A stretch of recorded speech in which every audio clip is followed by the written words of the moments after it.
The time has finally come. It is time for ESWC. It is happening this weekend. Yes, for once in a very long time. We've had back-to-back weekends where tournaments are taking place. Should be a fantastic tournament. Really looking forward to watching ESWC this weekend. For those who don't know, it's obviously taking place this coming weekend, so you obviously need to tune in. There's a number of different North American teams who are going to be there. I think there's more North American teams that are going to be there than any other region, which is kind of interesting, I think, to say the least. Just goes to show how important those pro points are. But today, I'm going to be kind of briefing, going over. I know it's not going to be the same thing as Atlanta. I'm not going to be talking for 40 minutes about each group. I'm going to be going pretty briefly over each one to kind of give my open bracket predictions, give my pool play predictions. Then I'll give my maybe top 4 or top 5 of who I think is going to win the tournament. Obviously, through each pool, I'll be giving a little bit of a history, not on each team, but just like maybe previous matchups. And obviously, I think maybe a little bit of storylines probably coming into a few groups there as well. So, without further ado, let's hop in here to the open bracket. And this was actually an article that was posted by Decerto where they ended up actually showing this particular bracket. You can also go on the ESWC website. Both of those links can be found in the description below. But how the pool play basically works is that no matter where you're at in this particular pool, as long as you keep winning, as long as you don't lose, the highest seed gets placed into the Group D, and then the second place gets placed in Group C, and then I think like B and then A after that. So it kind of goes like opposite. So basically, E United has the number 1 seed. If they were to win what is known as qualifying spot 1, it's basically just like a certain portion of the bracket and kind of taken and put it somewhere else. It's kind of awkward because based on the ESWC website, they didn't actually post what the seeds are, so I had to personally find that. I think Merck ended up posting those, which is really, really nice. E United is 1 seed, E6 is 2 seed, MV is 3, TGC Blue is 4. And for my personal predictions, that's all you really need to know. A link to Merck's tweets as well. So there's going to be a lot of links in the description if you guys just want to kind of see the plethora that is going to be. That's a big word for me. But down in the comments, in the description, there's going to be a lot of stuff there if you guys want to kind of follow along with me. So like I said, based on just those top 4, those are, I'm not trying to be a spoiler alert or anything like that, but those are going to be my 4 people who I think are going to be making out of the open bracket. I would love to make a number of different predictions. Be like, oh, well, this is going to happen, and this is where potential surprise could happen. I can obviously lay that out, but COD is just very up in the air right now. I mean, everyone can beat everyone at any given day. We have teams who have hardly ever competed on land before winning tournaments. It's pretty insane, to say the least. Obviously, though, so qualifying spot 1, major matchups to be looking out for is definitely LG versus Panda. If that comes down to, in some cases, the semifinals for this particular qualifying spot, and the winner of that game will face off against E United. So let's say that Panda Gaming ends up beating LG. They continue their run from from Atlanta. That'd be very impressive to see. You kind of have 2 teams who have a similar play style in some cases, and I really realistically think that 3 of these teams, being E United, LG, or Panda, can make it out of this one. I'm just going with the favorites in some cases for this particular group. If E United looks half as good, if not 3/4 as good, I think would be fair, as they did at Atlanta, obviously, they should have no problem walking away with this one. Of course, you have to take into consideration that Panda's actually filling in for LG. But this is not at all an easy group to get out of. So I think while they are the number 1 seed, they have some pretty difficult teams kind of lying in their favor. So obviously, I'm going to be going with E United getting in that qualifying spot 1, which means they will be placed into Group D, which will go over the groups once I have my personal predictions as far as teams are considered to make it a little bit easier for myself, so I don't have to guess. Qualifying spot 2, I am going to be having, or really major matchups to be looking out for, is TGC Blue versus Epsilon, and then potentially versus ALG. There's 2 different, the Gosu crews. You have the regular Gosu crew, and then you have the Gosu crew Blue, which actually have the second seed, which is Drama, Exotic, Priestess, those guys' team, TGC Blue, which is this particular qualifying spot. I personally have them making out. Like I said, I'm not sure what to think of Epsilon. I think Epsilon is a very talented team, for sure, right? I mean, they obviously have a fantastic placement under Fab at Call of Duty XP, but I know that I was talking to Momo quite a bit at Atlanta, and he was kind of giving me a little bit of an idea as to what to expect. Like, they're normally a pretty motivated team, but at times they can also kind of be a little bit lacking in some cases. They're a team that can tilt pretty quickly also, from what he was able to tell me. So not just based on that solely, and obviously they're going to be in Europe, so you've got to take that in consideration, right? Gosu Crew Blue, this is the first time these guys have probably ever been out of the country, at least playing outside of the country, besides maybe a vacation or something like that. So you got to keep that in mind. And I'm without question thinking this could be a very, very close qualifying spot too. I think this could definitely be a very close matchups that we would have. But I think if they could manage to get past Epsilon, I think they could definitely take it. You'll have Allegiance or Lethal most likely waiting for you on the other side, which is not going to be an easy matchup either. Allegiance did not have at all the performance that they wanted to at Atlanta. Coming from a top 4 finish at Vegas, they need to step it up. Personally, that was kind of like once this roster formed, this is what I predicted them to do, was have the exact same performance that they did at Atlanta. I know there were issues with players getting sick and whatnot, so I don't think they were at their full potential, so we'll see how that goes. But either way, though, I'm going to be going with TGC Blue. Qualifying spot 3, major matchups we're looking out for are E6 versus G2. That could potentially happen in the semifinals, but also G2 versus Giants. Do not be surprised if we see Giants end up beating Gamers 2. Of course, Gamers 2 is Spacely's team, which basically consists of like Spacely, Chino, Accuracy, and Legal. Those guys are very talented in their own regard, for sure, right? But Giants Gaming, those guys, I mean, they played in the CWL. They played in last year's CWL for Europe, right? They're a good team. They also, for those who don't know, are actually in a league right now. There's not many people who know this, but there's actually a league going on in Spain revolving that entire scene that goes on like every week. So they're playing consistently. Granted, they're not playing against the top level competition, but they're at least getting some practice. And G2, who obviously comes from a week of kind of practicing and being at an event where they don't really place probably as much as they want to, maybe scrimming or practicing is what you need. Maybe an event wasn't really what they needed coming into an event like ESWC, but obviously how the dates fall, it's not the easiest thing in the world to do. So with that in mind, either way, I think E6 will make it out of this group, but you also have to look at the matchup that potentially go down between Echo Fox and TK. That could be very, very close. Also, I think both of these teams were in the same group, if my mind does serve me correctly, at MLG Vegas, I think. TK, they did not have a good performance whatsoever when it came down to Atlanta. They obviously don't end up making it through the open bracket, and I think based off of that, I'm really not sure what to expect. Echo Fox to me is a good team, but are they good enough to compete at that high of a level? I don't know. And like I said, E6 was, I think, a few games away from like being like a top 8. I don't remember exactly what their placement was, but like there were like a few. I feel like there were a few teams in this at Atlanta who were like maybe a round or a game, a series, a map away from changing their entire placement, which kind of didn't really, to me, dictate how well they actually did.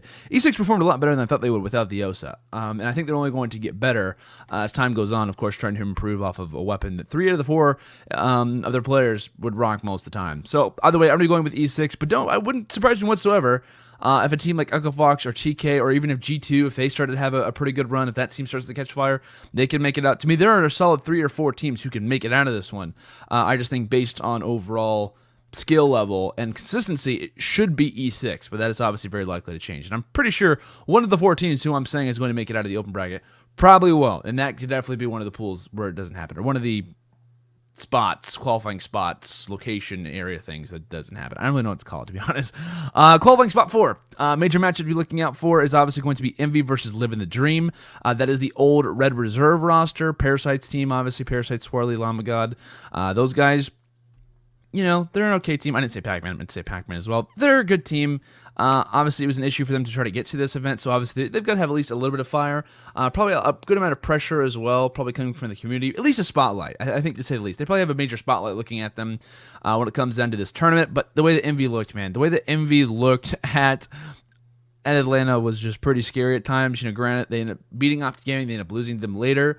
They look pretty scary. I mean, if we see the Envy that was up on Saturday, that is a team to me who can win this entire tournament without question. They have the skill to do that. And I think a major matchup that we'll obviously end up seeing most likely will be EG if they can get past Imperial. The winner of Imperial versus 3's Up, I think EG can get past everyone who's kind of in their way. I do like the name Playing Ducks, though, from Germany. That's a pretty clever name. Who knows? Watch them make a run, and I predicted that they would, just based on off their name. But either way, I think EG and Envy will be the matchup based on... Oh, my timer just ended, and we're not even through the open bracket. This is not good. I'll go quick. Based on overall skill level, I think based on just how well and how talented the Slayers are when it comes down to Team Envious, they can definitely compete. But I do have to say this, though. If Envy and EG head to that Search and Destroy, that could definitely be a case where we see EG make a little bit of a run. So we'll obviously see how that makes a case and see if it goes into that Game 3 or however that kind of plays out. But I do have E United coming out in the first spot, TGC Blue coming out in the second spot, E6 coming out in the third spot, and Team Envious coming out in the fourth. Now for pool play. I'm going to be going over this pretty briefly. This is not going to be super long explanation, but based on what my predictions are, so I'm adding what seeds I have, so what open bracket teams will be making it through to this pool. This is what I have. If they go my way, it'd be Orbit, which is actually now Red Reserve for those who don't know. So Red Reserve, Optic Gaming, 3G, and Team Envious. So that should be a pretty stacked group. Team 3G had a pretty good performance when it came down to their group at LG Atlanta. They ended up coming in their second spot, beat some really top teams like Cloud9 and Elevate in their group, which definitely surprised a lot of people. Cloud9 did not have a good performance, though. Either way, still a talented team in 3G. They proved that they're not at all a team to mess with. Then you also have Optic Gaming, who is finishing in second. And then you have Envious, who obviously had a great performance, as well finishing third. And then Orbit, who had a definition of a lackluster performance, obviously at MLG Atlanta. And I'm very curious to see how they perform in this one. To be honest, this is going to come down to a matchup, in my opinion, between Optic Gaming and Envious, whoever makes it out of this group in 1 and 2 seed. I'm going to go with Envy, though. I think Optic Gaming, depending on when they play them, I'm just going to go for the fact that I think Envious will probably play Team 3G and Orbit first, depending on the hour, depending on like the date. So I think the Envy's going to be pretty warmed up when it comes down to their matchup versus Optic Gaming later, depending on where Optic's at. If they lose to the Orbit, I mean, like I said, this is to me a very close pool if the right matchup happens. And I think based on normal matchups, I'm going to give that one to Envy. I think they can kind of win this one. We'll obviously see how that plays out. So I do have Envy coming out in the first seed and Optic Gaming coming in the second one. Now for obviously Group B, we're going to having Rise Nation, Infuse Supremacy, and like I said, if my predictions go correct, Enigma 6. This potentially, to me, could be the tightest group. Supremacy is known for being a very, very heavily contested online team. Obviously, a French team as well. They have a decent performance when it comes down to Atlanta. I know one matchup that I saw them face off in was against Echofox. I believe they're back to getting their regular team on board, because I think they had released Hotzers coming into Atlanta. I think they might have him back now, something along those lines. So they're obviously, a story team. They played fairly well at LAN, I guess you could kind of say that. Like I said, they're known for beating a team like Orbit, so Orbit's obviously hoping they never have to face them at this tournament. Maybe they are. But also Infused. Infused makes an incredible run through the loser bracket. I want to tell you guys the run that they had, because I was explaining this on stream, and I'm not sure how many people actually saw the loser bracket run that they ended up making, right? So Infused, their run actually at Atlanta basically consists of beating, say they got placed in losers round 1, right? They do not do well whatsoever in their group. They end up being placed in Pool A, which is, in a lot of people's opinion, the group of death, which consists of FaZe, Rise Nation, E6, Mind Freak, and also Infused.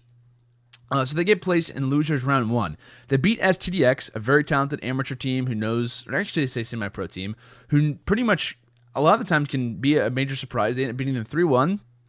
Later face off against Evil Geniuses. They beat them 3-1 in round 2. Round 3, they end up beating Orbit in game 5, which is obviously Red Reserve now, considered to be one of the top teams, top 2 team overall in Europe. Then they face off against 3G. They also beat them 3-1 in round 4. Then it comes down to round 5, and Infuse ends up beating Splice in a 3-0 fashion. That doesn't really make any sense either. So they beat the 2 top teams in Europe and Splice and Orbit. They also beat 3G.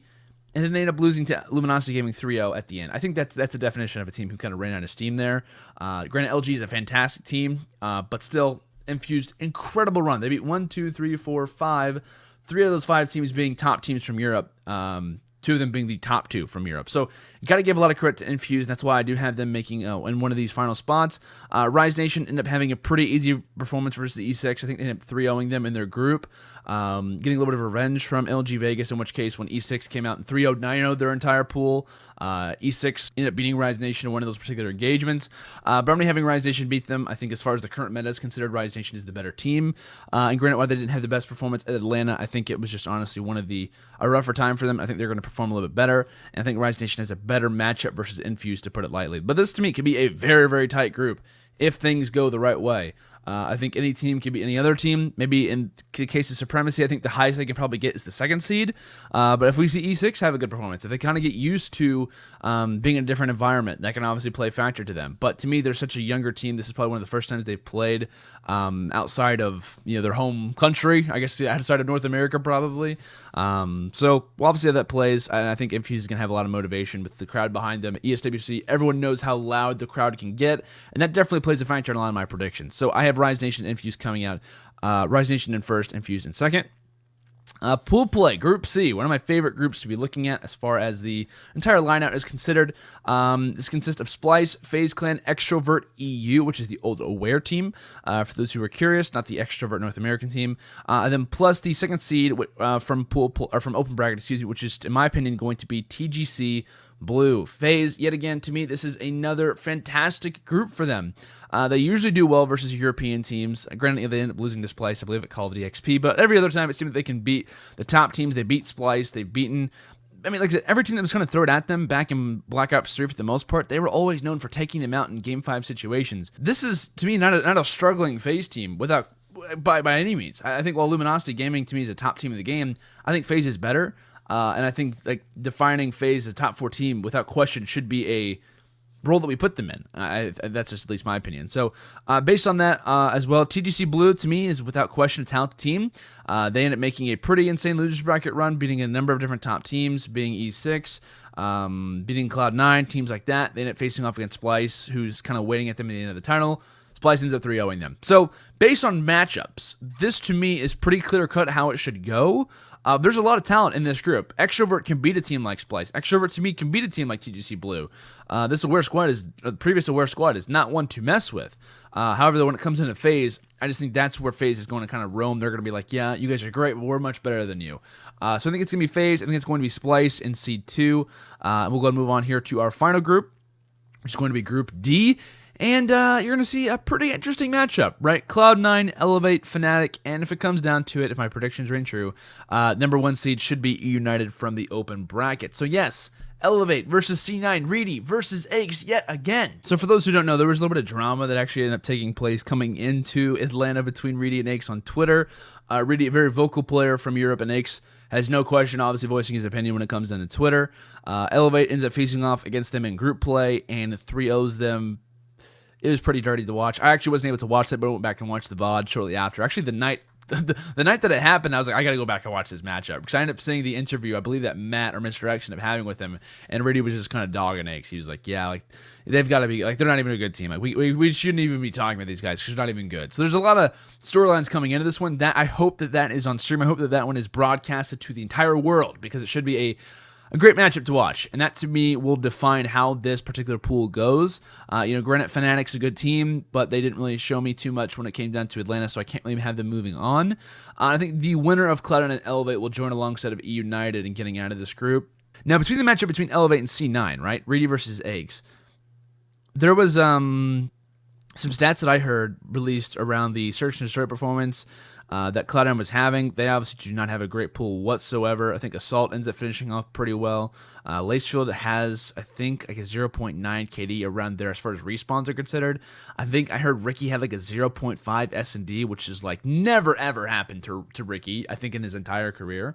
And I think, to be honest, at Atlanta, I think coming into my predictions for Atlanta as well, for those who watched, I was like, there's a lot of pressure on both Lacefield and Assault to perform, because if they don't, right, if they don't perform to their highest level, they're not going to do well. And they have a huge tilt factor if they don't win the first hard point, if they don't win the search and destroy. They didn't win a single uplink at Atlanta. I think they've won 2 uplinks, as far as my knowledge is concerned. I think they've won at least 2 uplinks, at the most, 2 uplinks in the last 2 LAN tournaments. That is terrible. Like, that is awful. And then finishing second at Vegas. Like, I don't know how that works. It was a very odd run, and they went to Game 5 many times. To me, it was a very sketchy way to, not really sketchy, but it was a very questionable way for them to do well. And they were, to me, without question, the team who disappointed me the most when it came down to Atlanta. So they're a huge question mark. Probably the biggest question mark is how they will perform, but that relies a lot on both of Ricky and Aches. They have to slay. They have to do their job. Aches has to get kills, whether or not he's in-game leaning and lurking and doing whatever. He has to find a way to get kills. He has to find a way to do well, get in the hill with Ricky or do whatever, because granted, Assault and Lacefield, they have to slay. Like, they have to do their job, and if this team isn't working, and I talk about how defined their roles are, yet people aren't doing the roles, they're not getting the slaying done, you got to step in. If Assault's not doing his job, which he usually is, if Lacefield's having a struggling time when it comes down to respawns, you got to fill that void. At times, I saw Ricky filling the void, but I never saw H fill the void. And then obviously played factor in their search and destroy game because they weren't winning those. There's a lot on the line for Cloud9. However, I'm going to predict them to beat Elevate. I think that there is a case still there. There's talent there, right? I mean, you don't go from top 2 to absolutely getting destroyed without at least something being there. So, I don't know. We'll obviously see how this goes. I'm going to be predicting Cloud9. Granted, it's a pretty risky play to go with, but I'm going to go with it regardless. All right, so let me try to explain this easier for you guys, because I've tried to explain it a few times, and I'm going to cut that out. So essentially, obviously, there's a number of different seedings that come out of each pool, right? Meaning the first seed in a particular pool, because it comes down to the winner's bracket, the other two get moved down to the loser's bracket. The top 2 out of each group move on, meaning that those teams are now known as the number 1 seed and the number 2 seed. Basically, the A pool will play against the C pool. The B pool will play against the D pool, meaning that A1, so the first seed from Group A, will play against the second seed from Group C. B1, which is the first seed from the first seed from Pool B, will play against the second seed from Group D, and kind of goes onward. So C1 plays A2, D1 plays B2, if that makes any sense. Meaning that if my predictions ring true, we will see these matchups. We will see Envy versus Splice, Call of Duty XP rematch. Very interesting. I know, you guys are loving my predictions already. We'd also have Rise Nation versus Cloud9. Think that could be a very good game as well.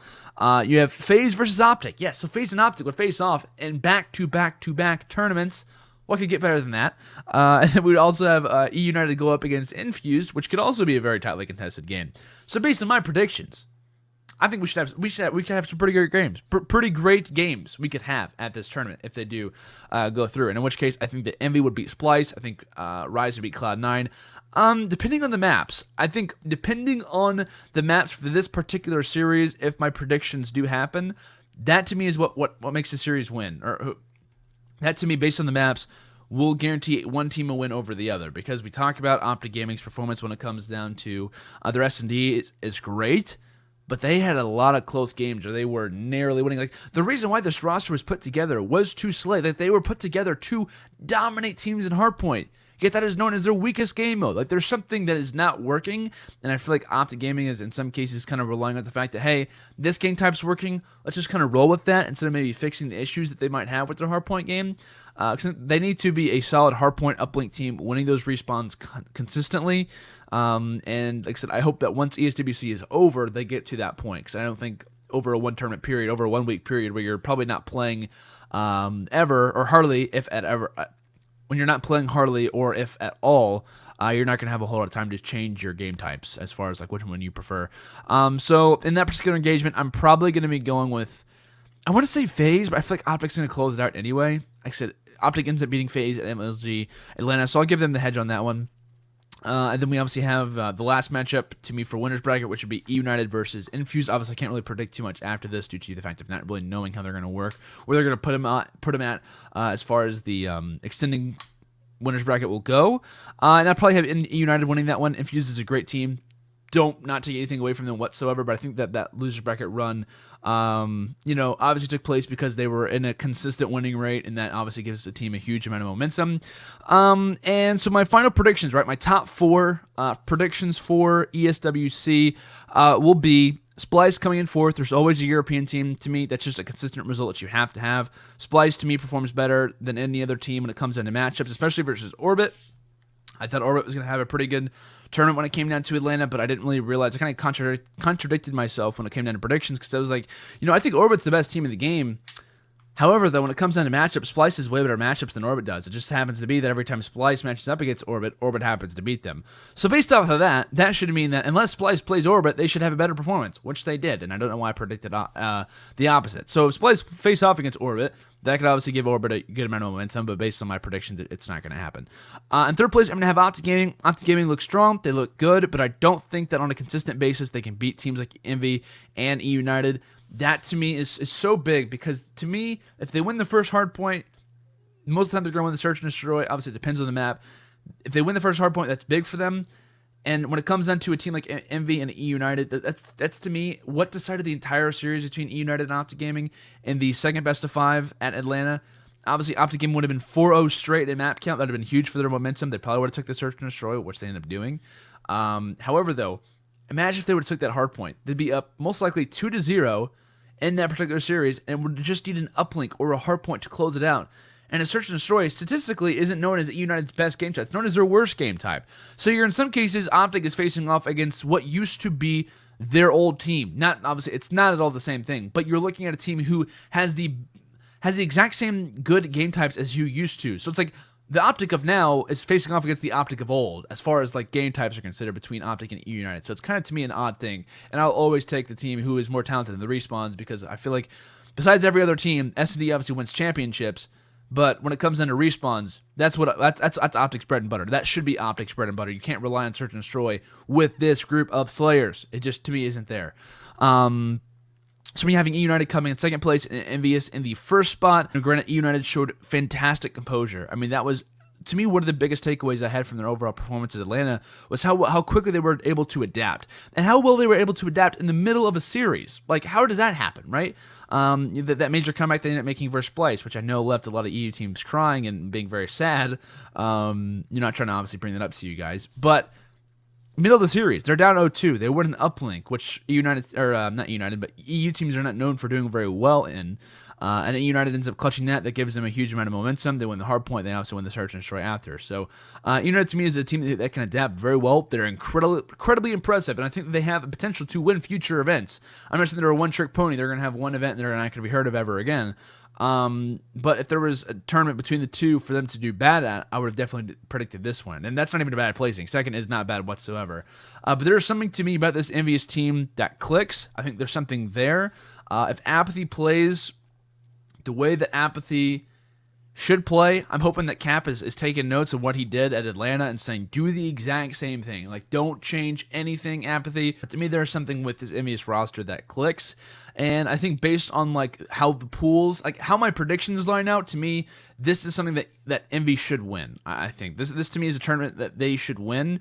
And the United's obviously not an easy task for them to face off against. And United actually ended up taking out Envious when it came down to Atlanta as well. So it's a different environment. It's a different tournament. And I'm going to have Envious walking away with it. Maybe it's a surprise to a lot of you guys, but that's going to do it for my predictions for ESWC. I know it was kind of fast-paced as far as like everything is considered, but I wanted to touch on everything. I didn't want to make a separate video for each. I'll try to cut this down as fast as I can or as quickly as I can, make it as short as possible. If you guys have any thoughts, feel free to obviously leave those down in the comments below. We can obviously talk about predictions, open bracket teams you guys think they're potentially ones to look out for, potential matchups you guys have, maybe even some breakout teams, some sleeper teams that you guys have to be looking out for as well. I definitely would be interested in seeing that. So yeah, guys, that's going to do it for my ESWC predictions. Make sure to tune in. Should be a fantastic tournament. Really looking forward to watching that one throughout the weekend. And see you guys later. Have a fantastic day. Till next time.